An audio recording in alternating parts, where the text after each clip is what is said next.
Good morning.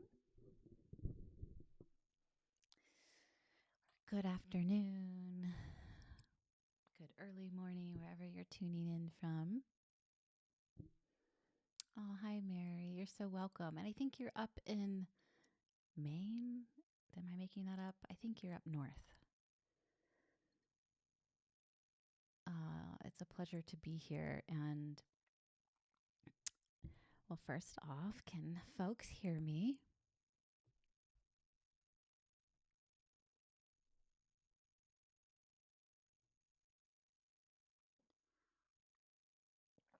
As always, we're going to wait a couple minutes to let folks drop in.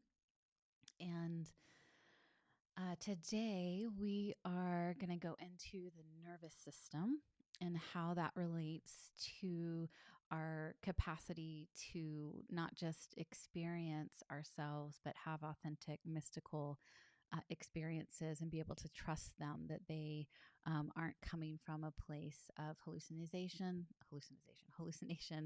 um, but real divine communion, and how that relates to the integration in our body.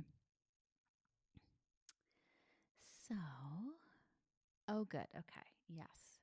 I know YouTube's a little bit weird. I'm still figuring out the whole YouTube world. I used to do this on other platforms, and I know a lot of folks wrote in saying they can't make comments and there's like a time lapse. So, if I'm pausing too long to wait, my apologies. To hear from you. Do. Okay, we'll start here in just a moment. So, yeah, so for today, it's you're going to also receive, whether you're live or you're watching the replay, a healing on your nervous system. So when we go into the meditation part that we do, uh, then I'm going to be working on the collective field, deeply in the vagus nerve, in your Alta center, which we'll go into here in a second. And so the invitation is going to be to focus on your breath. I'll guide us through a different or specific pranayama or breath exercise that really helps to balance out the hemispheres of the brain and activate the parasympathetic nervous system. So I guess I'll just go ahead and jump right in. So, the importance of the nervous system, and it's getting a lot of awareness right now, which is so lovely. And there's, a lot about how do we regulate, and there's a lot more mindfulness, awareness, techniques, and I know we all live in our own echo chambers, so to speak, but I know my feeds are always about regulation of some sort. So we all have different ways to regulate our nervous systems, regulate the way that we can stay present in our bodies, have our awareness be relaxed but alert, right? That's like the ideal. And then we have real life and we have no sleep because of children or puppies or, traveling and or just life in general. And I know for myself and many of my friends going into perimenopause and hormone shifts, it's like a whole nother ball game of how to actually regulate the nervous system and be able to sleep, be able to really stay present in the body in a way that allows for true presence and allows for that kundalini, allows for that awakening to take place in a way that is sustainable and safe. So, what I wanted to go into today is just talk a little bit about the nervous system from an energetic and spiritual perspective. And so that's going to be a little bit different than from a physiological perspective, and also an emotional and more psychological. And what I mean by that is there's, tools and things that we know to do for ourselves that really helps to regulate ourselves. I know, it's dancing, it's walking in the woods. For me, it's being in nature, and you have your own rhythm. It might be, putting on your favorite music and singing, dancing, talking, those that really love to connect and are more extroverted, talking to a dear friend helps to calm the nervous system, helps to regulate. And that is all really important and really um, opens up the pathway to understand ourselves better, right? We can't, when we're in reaction mode or when our sympathetic nervous system is in that fight, flight, or freeze or fawn. It's really hard to know what our truth is. It's really hard to, uh, yeah, to navigate in a way that feels true and present, as we all know. And from an energetics perspective, what can happen is that we're doing all the things. We are, taking our skull cap and going to bed early, and we're making sure not to have caffeine and all the things, but there's still a tightness spiritually. There's still a tightness energetically that when you go to meditate kind of keeps your energy at that like buzz level. And I hear this a bit, and folks working with folks of in terms of meditation, you sit down and we all have the monkey mind. That's just part of the mind. And when we can really just let the mind be the mind, then it releases its grasp. But then there's the nervous system that is informing the mind. And when that is just set at that revved up pace and living in our society, constantly getting bombarded by social media and really also the EMF. So it's just like that constant buzz can be really hard to relax and let the vagus nerve relax, and also the Alta center, which is located at the back of the spine. So this is a little known chakra center. It's more known in the Vedic Indian yogic system, as well as in some other. I was just talking to someone. The psychic center is called in certain modalities. The medulla oblongata from the Yogananda Babaji tradition is called medulla oblongata, and the mouth of God. It's a really important center. It's right at the base of the spine, and it's the third head center. So we put a lot of focus on the ajna, the third eye, the crown center. Those are on all the posters. They're on all the things in the yoga centers, but little is known about the Alta. And the Alta really is the gatekeeper to be able to have the higher frequencies, the spiritual frequencies, your own consciousness, your own presence, be able to move from these higher dimensions. And I know I point up a lot, and we talk about the eighth center, it's a foot above, and the monad, the 12th center is like higher up. But instead of it being like linear, like dunk, dunk, dunk, right, we're working with dimensionality. So it's in a multi-dimensional um, frequency, and so you're just turning that dial of frequency and like a radio wave. So what this center is doing is helping those higher frequencies that can sometimes feel like they blow us out, or if we've gone into like a ceremony situation, whether it's plant medicine or even sometimes with intense breath work, and we have an experience and touch into that face of ourselves and touch into the face of God, the divine, have these experiences and perhaps with psychedelics, but then it's like we come back to our body, and it's that tension, and it doesn't get all the way down into our lived experience. There's not a shift of perception that sticks, and that is what happens when this center, specifically the Alta, that also governs the spinal cord. It governs the vagus nerve. Just is not open and it's not tended to in a way. So your ajna, the third eye, is getting um, expanded, and then the crown is open, and so you have this sense of perception. So you're perceiving into the other dimensional realms. You're having this awareness, these aha moments. The crown, you're feeling the energy. But again, like it doesn't, after that initial experience, whether it's through meditation, breath work, ceremony, it's this feeling of is not integrated into the personality, is not integrated into lived reality.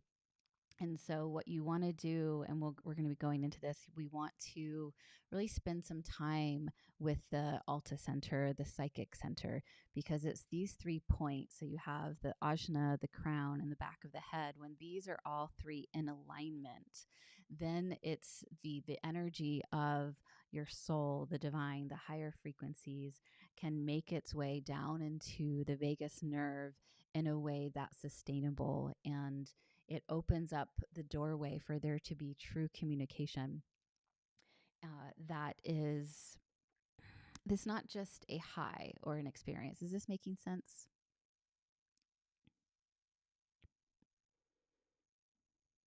I'm going a little bit fast here.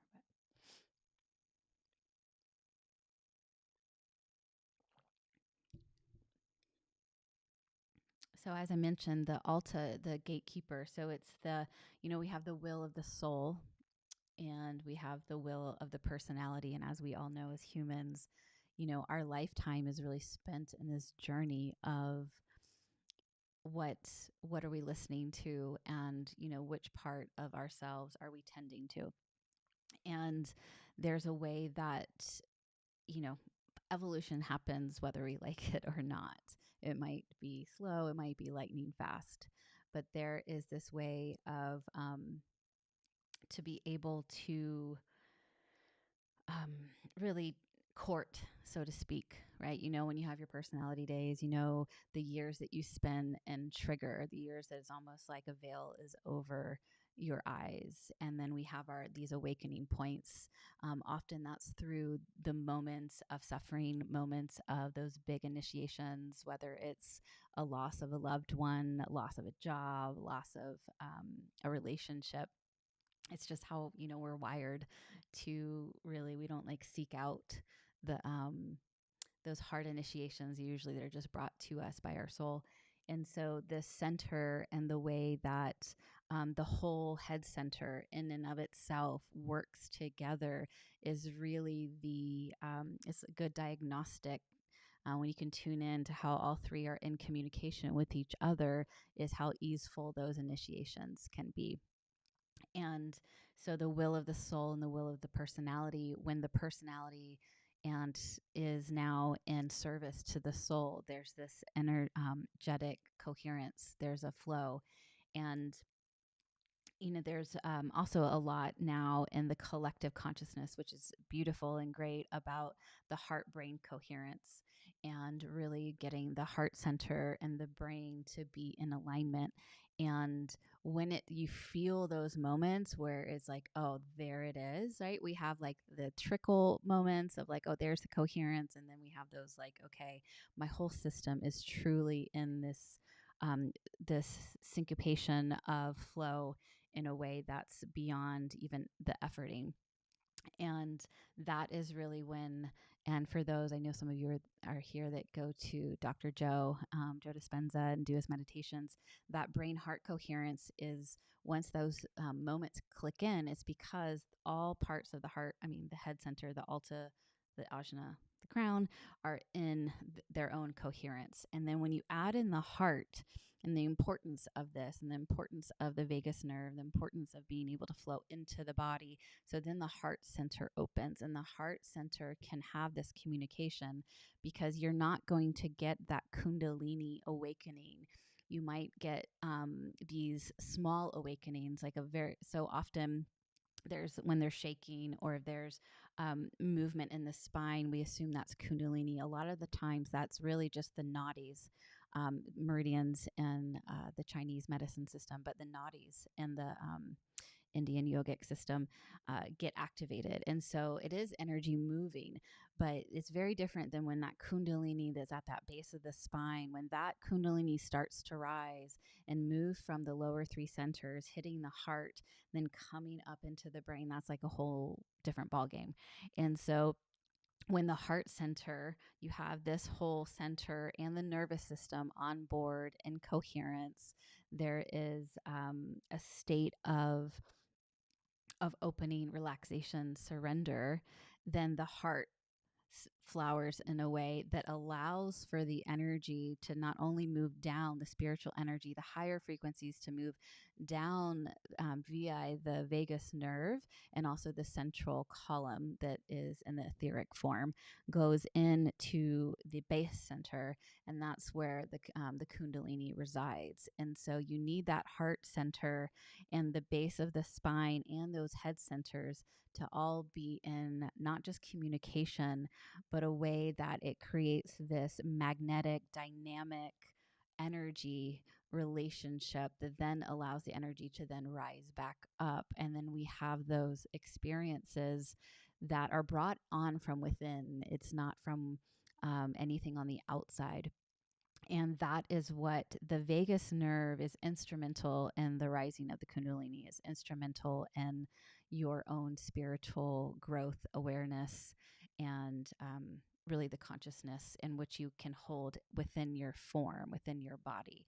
So, again, I'm talking more about what we are, where we're sitting at in our lived experiences when we're driving, when we're going to get the grocery store, like where are we in our consciousness, not just when we're going to the retreats or going to, ceremonies or in our meditations. It's really the opening that happens when you're walking your dog and you are able to recognize that you're living at a different state of presence and it's stuck.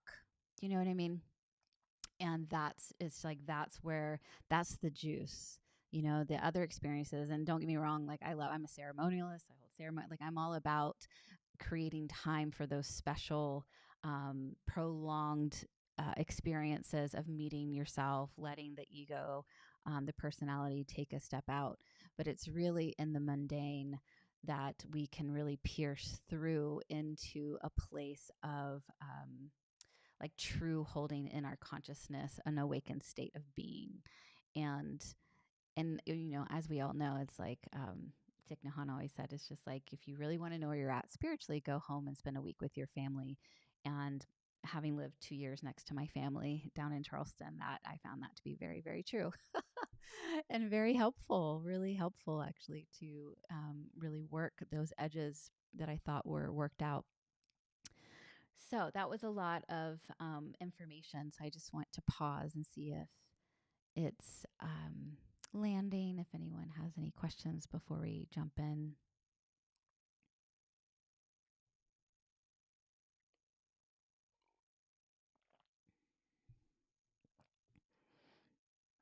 So why I think there's a lag sometimes, time or in the comments, is there in this meditation, there's going to be a lot of spaciousness. So the mind, I don't even say like if the mind wanders, the mind's going to wander. It's the nature of the mind. So when the mind wanders, you're just going to bring it back to that central column, back to the breath, allowing the awareness to just feel the energy very gently, light awareness going up and down the spine.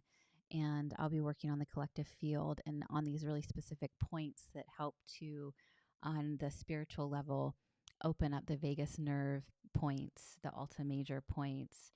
There's a field in the back of the Alta Major that really it's what many say that the halos in certain pictures, because the Alta too has its own field, and when it's really open and functioning at a high level in communication with your soul and communication with the divine and being that conduit, like the doors open from the personality, the body, to the soul and the spirit, is this beautiful toroidal field in and of itself.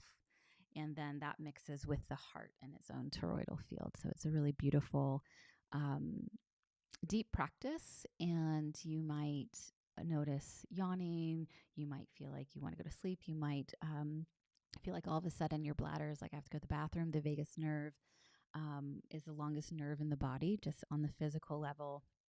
It enters in as the 10th cranial nerve. It enters in at the fourth floor of the ventricle, or the floor of the fourth ventricle, and it goes down the central column and comes out, and it affects the heart, the lungs. It goes in and affects the bladder, the belly, goes down into the reproductive organs. It's the longest nerve of the body, and it really affects all of our system. And from a spiritual and energetic level, it's that carrier spiritual energy. And it really is meeting via the organs, all the chakras going all the way down into the base center. So it's a really powerful nerve just to say hello to too. If you're not trained in the energy work, it's like you can always in your meditations, energy follows thought, say hello to the vagus nerve, ask on the spiritual level, notice what you notice. If you've been watching these for a bit, you know that that's just the get curious. There's no need to strive. We're just getting curious here and relaxed in the exploration. Say hello to the vagus nerve. Oh, okay. It feels a little contracted. We're just going to ask for balance and breathe.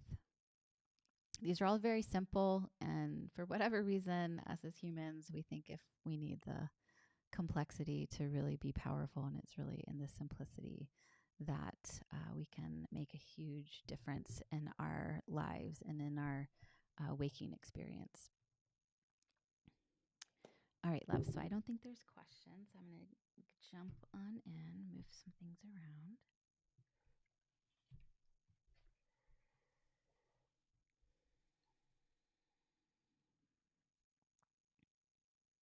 Oh, one more thing. Sorry. Is because I get this a lot, and I wrote this in the email. If you're coming from my email list, if you're not on my email list, you can jump on at the description. The curiosity of when we do enter altered states of consciousness, when we do go into ceremony realms, when we go, whether that's breath work, whether that is plant medicines, those are the two big ones. I'll just leave it at that. Is that a true experience? Like, what is authentic, mystical, divine experiences? And of course, meditation. I didn't say that, but that's kind of a given. Is they are, from what this is just what I've seen, my experience of studying energy medicine and consciousness for a pretty long time, and working in the plant medicine realm as well.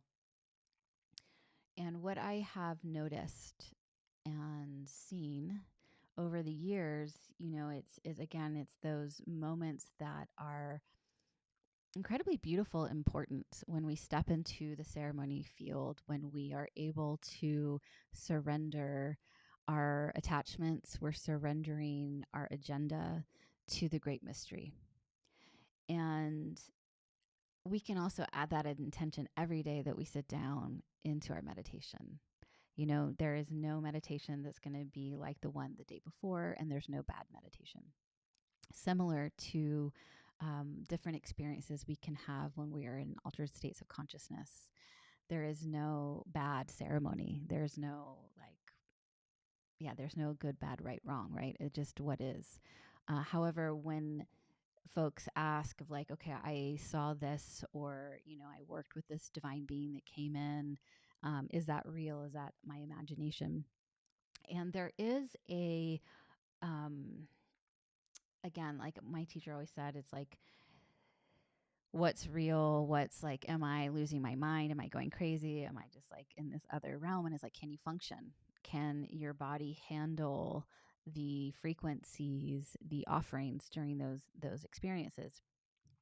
I will say, and this is why I do, and again, like I believe in those moments. I believe, especially when we're struggling, or just having a sense of I need some help to walk up to the threshold of any of those moments takes a lot of courage. And when we can truly surrender to the mystery and let go of agenda, let going of this is going to be a good meditation, or this is going to be, I'm going into a retreat and gonna like work on this. I've definitely done that before. I've been to a meditation retreat. I'm gonna work on this. On the other side of it, I'm gonna clear this issue. And it's like, good luck. And it ends up being completely different than what like my own ego wanted, and totally perfect. And I might be fighting, and like the degree of suffering is really the degree in which we fight what is, right?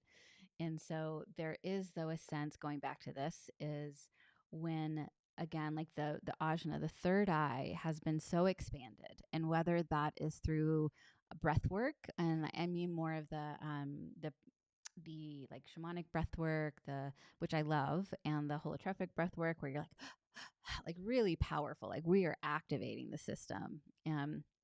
Whether it's through that type of experience, that really activates the third eye, it really activates the ajna.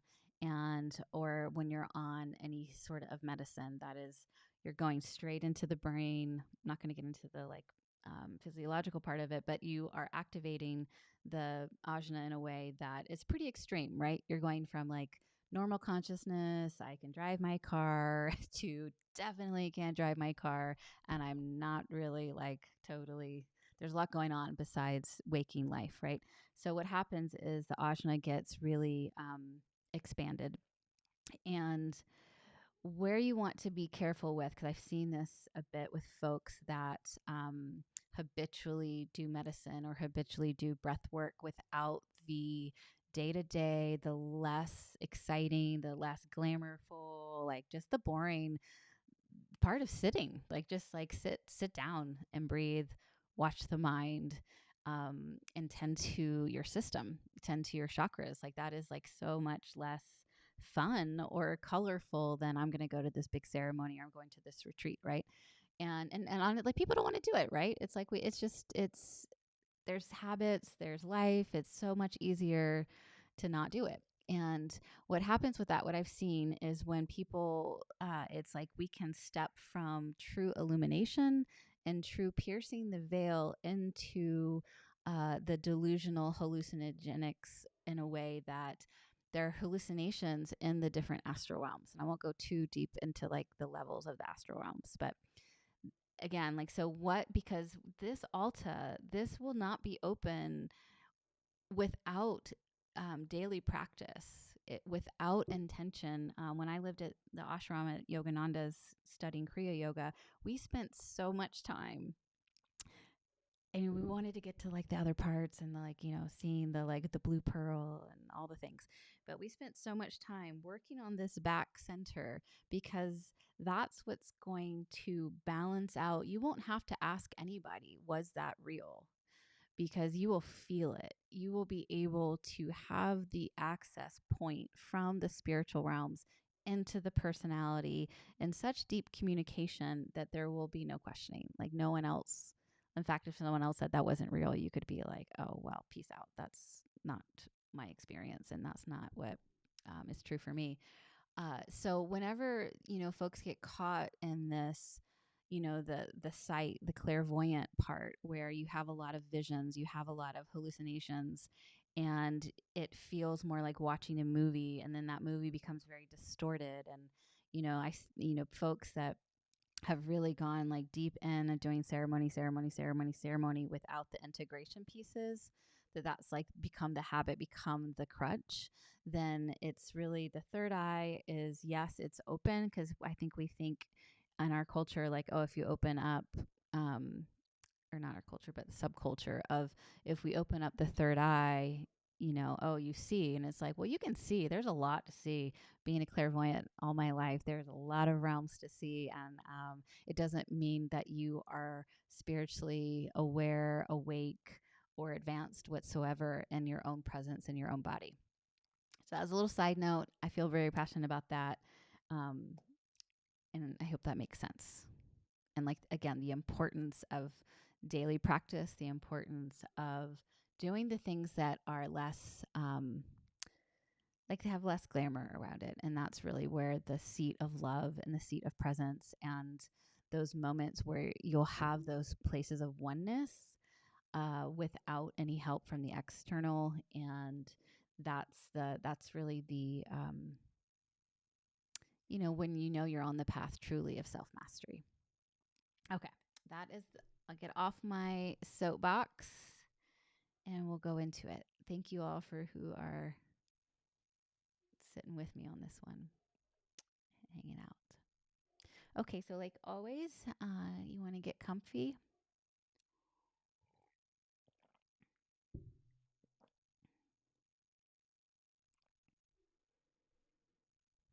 All right, loves, we are going to jump in.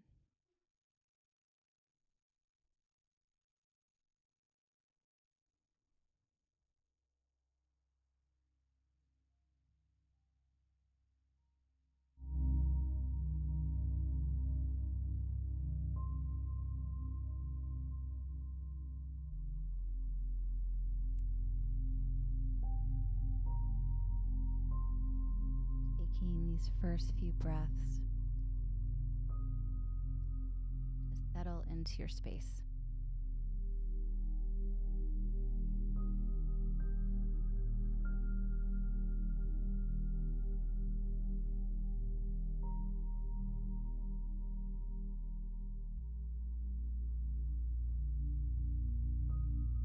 Feel the weight of your body on the chair.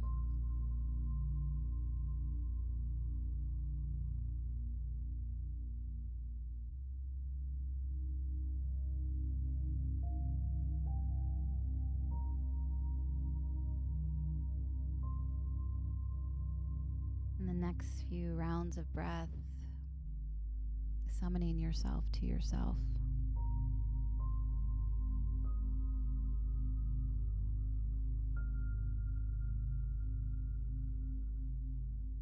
Summoning yourself to yourself through all timelines, all dimensions, all realities.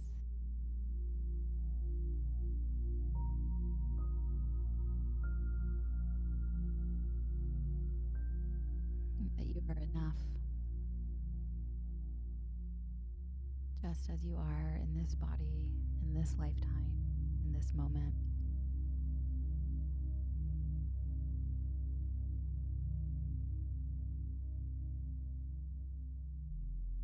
There's nothing to reach for or strive.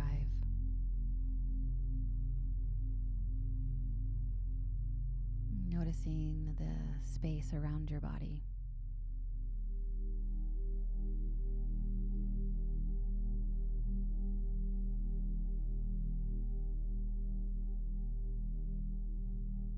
And then the space within your body.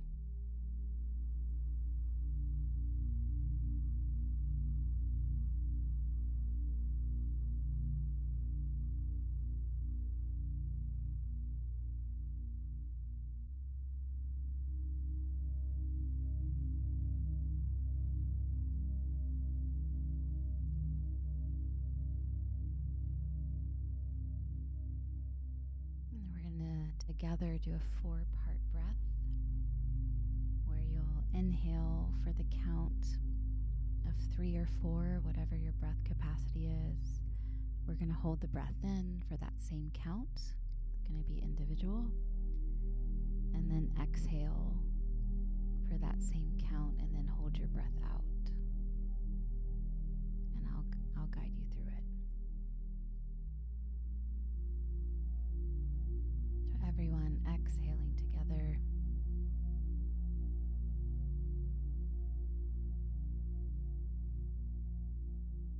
And inhaling. 1, 2, 3, 4. Hold. 1, 2, 3, 4. Exhale. 1, 2, 3, 4. Holding the breath out. 1, 2, 3, 4. I'm going to do that again. Go at your own pace. Inhaling.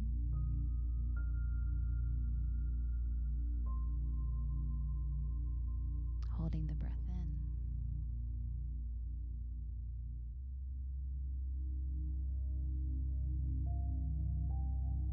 Exhaling.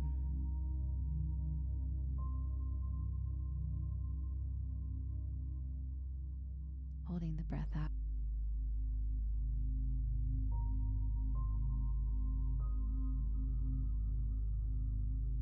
Doing 2 more rounds at your own pace. Equal parts breath. Inhaling.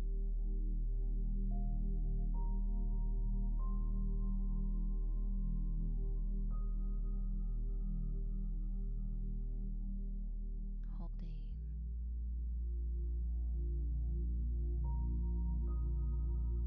Exhaling.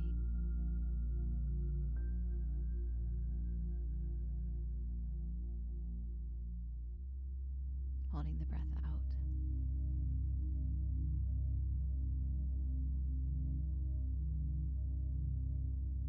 And doing a couple more rounds on your own.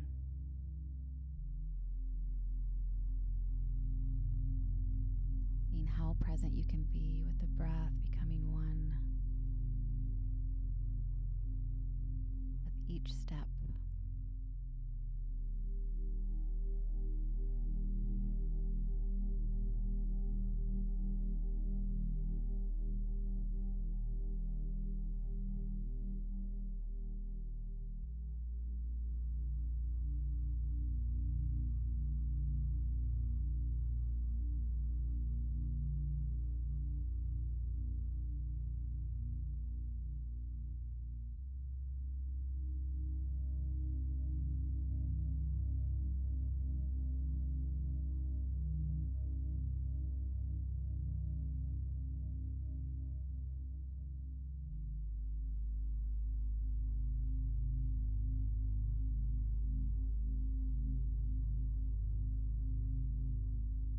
After that last round, you can let that intention go.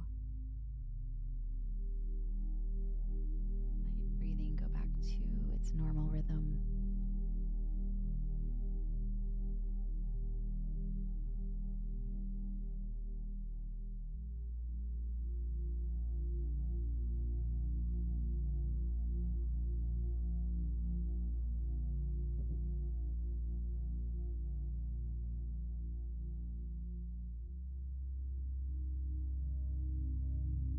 When the mind wanders, just bring it back to the flow of your own breath. Seeing how deeply you can surrender this moment and receive.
Stay present,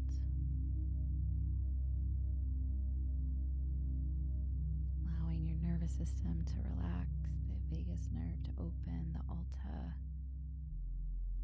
to expand.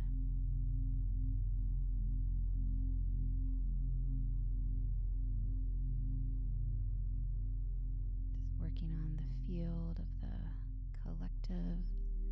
You just get to receive and let go.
into the body via the Alta.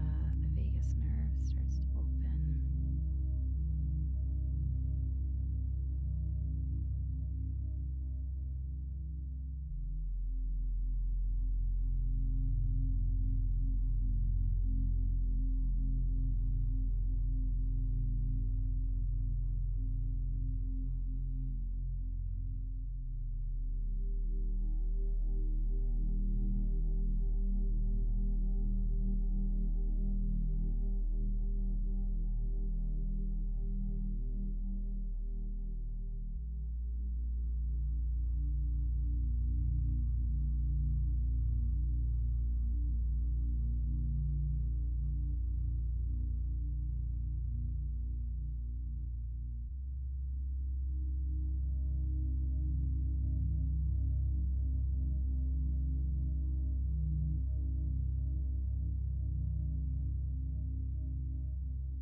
Beginning to deepen your breath. Start to come back. The world of the senses, this 3D reality.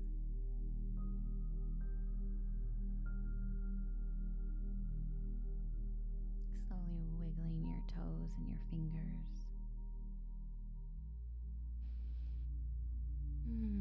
Maybe yawning, giving your body a stretch.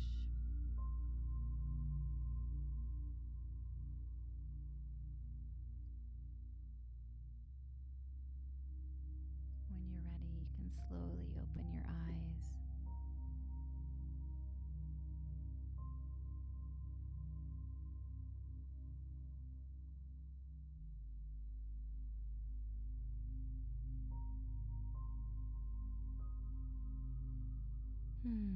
Welcome back.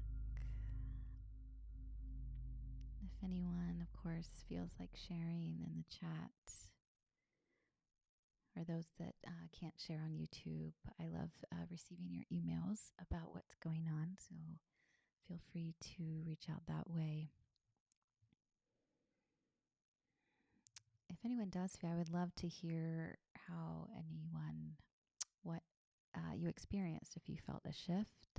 It was a little bit different today because you weren't doing your own guided alchemy. And for those of you who may have not experienced this type of energy work before, I'm working on the collective field and working on the collective nervous system. So each of you will feel that in a very individualized way that is right for you. But I was looking at the vagus nerve, the Alta relationship with the crown and the ajna, the spine, getting the energy to be able to flow down into the body. Alignment and balance. Beautiful. Thanks for sharing, Michelle.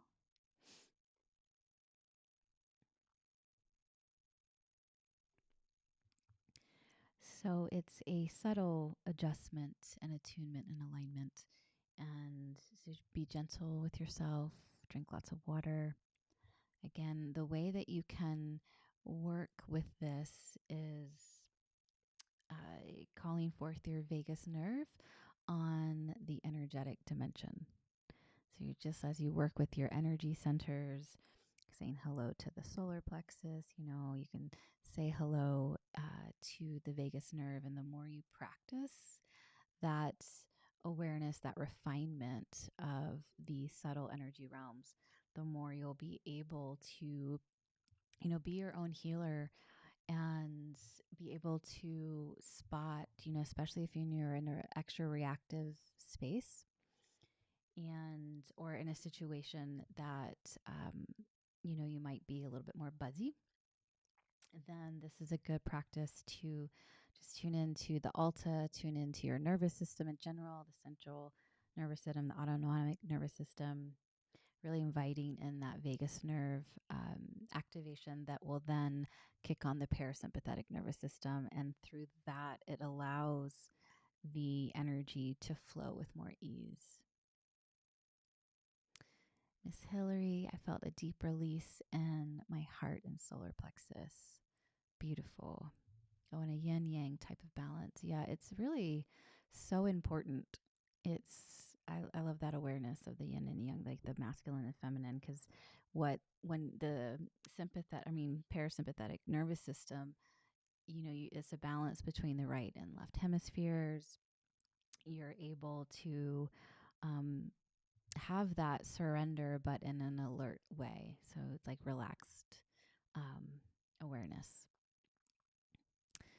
All right, loves. I hope this was helpful. And for those who are watching the replay and really those later on, if you feel the call to come back to it, this is a good, you could skip forth the talking part, meditation to really receive some healing when you need extra support in your nervous system. So thanks for joining me. And I always look forward to spending this time with you. So I really appreciate you taking the effort and the time out of your day, and life is full. So I hope y'all have a beautiful, have a beautiful day. I'll finish that thought. Yes. So Kim, you can do this as often as you like. It's really a deeply nourishing experience, and the process is going to be right there. So in the energy realms, there's no time, no space. So you'll feel the healing again. And I might listen to it myself when I'm getting on a plane here soon. So when there's turbulence is not my favorite. And I'll work on myself. I'll do the vagus nerve. I'll call forth the parasympathetic nervous system on the spiritual level and really help to like ground out that activation. So yes, watch it as much as you like and pass it along to those that might need it. And I'll see you soon.